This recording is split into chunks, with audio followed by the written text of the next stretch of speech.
sifatida deb. Xayrulla aka, sizga juda ham katta rahmat.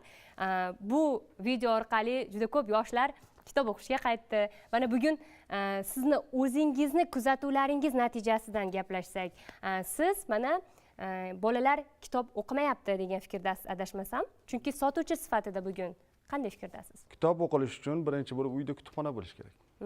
Ota-onani o'zi o'qishi kerak. Masalan, erkak kishining ilmi o'zi uchun deyiladi. Ayol kishining ilmi jamiyat uchun. Ilmli ayol madrasadir, u jamiyatni va xalqni tarbiya qiladi. Tarbiya qilish tug'ilganidan emas, ona qornidan boshlanadi. Nima uchun? Bu Yevropa olimlari tekshirib ko'rishgan, sinab ko'rishgan. Homilador ayol har kuni farzandiga ertak aytib beradi. Farzand tug'iladi, yana ertak aytishni boshlaydi. Ona bu ertakni bilaman deydi. Qanaqasiga bilasan desa, ona qornidan. Nimaga farzandlarimiz o'qimayapti? Ota-onaga qiyos qilishadi.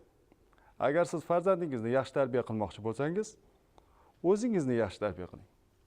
Agar siz kelib ishdan telefon o'ynab o'tirib turib yoki televizor tomosha qilib turib bolamga o'qing desangiz, o'qimaydi, u sizni qiyosingiz qiladi. Deni Didro ajoyib bir fikr gapirdi. Bizning jamiyatimiz o'zgardi.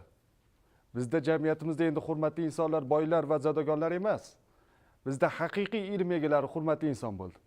Mana shu video bu ko'rsatib berdi. Odamlarni charchatdi. Boyaga bolani ko'rdingizmi? U nima? Asosan bitta shaharlarni aytib beryapti. U keyin fikrlashi yo'q, nima uni majburlab.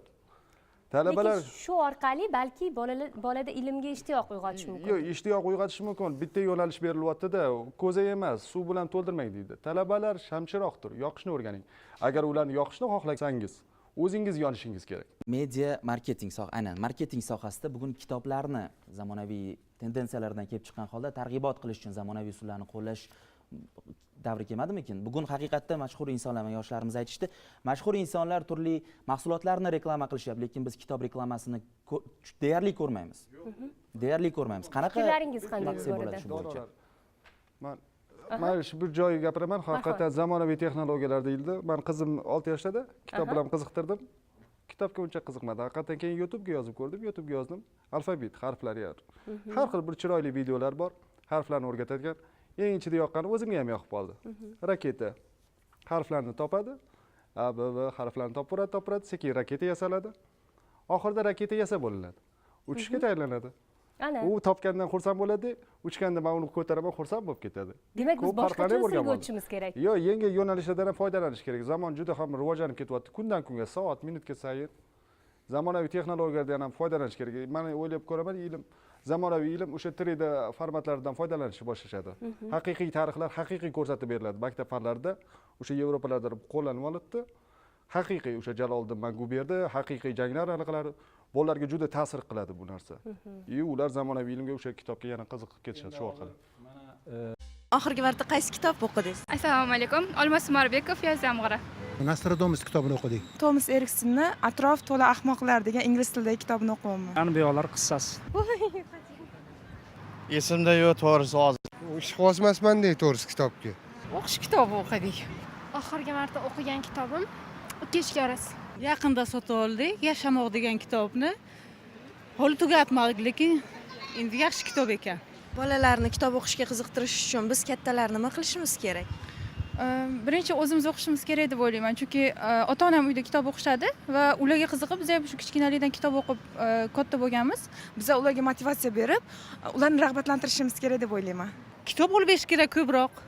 Kattalarning o'zi ham kitob o'qib turishi kerak va suhbatlarni asosiy mazmuni shu kitoblar haqida, shu hayot haqida, kitoblardagi hayot haqida bo'lsa yaxshi bo'lardi, chunki oxirgi paytlarda oila davrasida asosan moddiy masalalar, ijtimoiy, maishiy masalalar ko'p muhokama qilinadi. O'zimiz ham ko'proq kitob o'qishimiz kerak, shuning uchun bizga qarab ular ham o'qiydi-da kitob. Ularni telefondan uzoqlashtirishimiz kerak. Kattalar o'zi ko'proq o'qish kerak kitobni. O'zi ko'proq o'qib namuna bo'lsa bolalar ham o'qiydi. Bolalar kattalarga qarab o'rnak oladi. Chunki oldida kitob o'qisangiz, o'z-o'zidan kitobga mehr shakllanadi. Birinchidan ota-ona o'qish kerak. Yoshlik paytidayoq bolalarga kitobga o'rgatib borish kerak. Telefonga yopishgani qo'ymasdan bolalar uchun mo'ljallangan bolalar kitoblari bor-ku, shulardan berish kerak-da, shularni o'qitib borish kerak.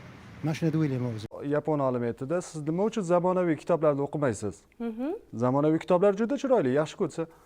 Yo'q, to'g'ri, men ham ishonaman zamonaviy kitoblarga, lekin men baribir davrlar sinovidan o'tgan kitoblarni ko'proq yaxshi ko'raman. Klassika. Robinson Kruzo dunyoning ko'p farzandlarni kitob o'qishiga sababchi bo'lgan. Приключения Тома Сойера, Геккельбери Фина. Shunaqangi qiziq kitobki, bu kitobni o'qigan bola albatta kitobni ichiga kirib ketadi. U kirmasdan iloji yo'q. Amerika klassikasi hisoblanadi. Yana boya ustozimiz gapirdilar.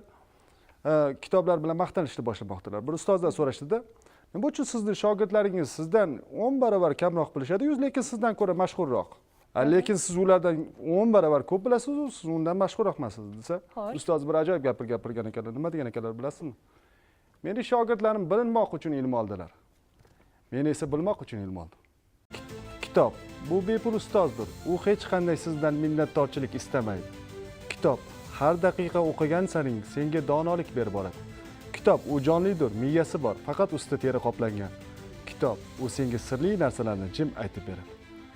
Bizda har qanday muammo, insoniyatning har qanday muammolarini faqat kitob yenga oladi. Kitobni eng do'stimiz bilsak, jamiyatimiz, xalqimiz rivojlanadi. Kitobsiz hech qanaqa iloji yo'q. Agar bizning ayollarimiz vaqtlarni kitoblarga sarflasalar, yana Beruniylar, Ibn Sinolar va buyuk insonlar yetishib chiqishiga sababchi bo'lamiz. Rahmat. Oltinga teng fikrlaringiz uchun kattakon rahmat. Bugun mana shu soha yuzasidan, ya'ni kitobga bo'lgan muhabbat yuzasidan o'zimizning subyektiv fikrlarimizni va ekspertlarimizning munosabatlarini eshitdik.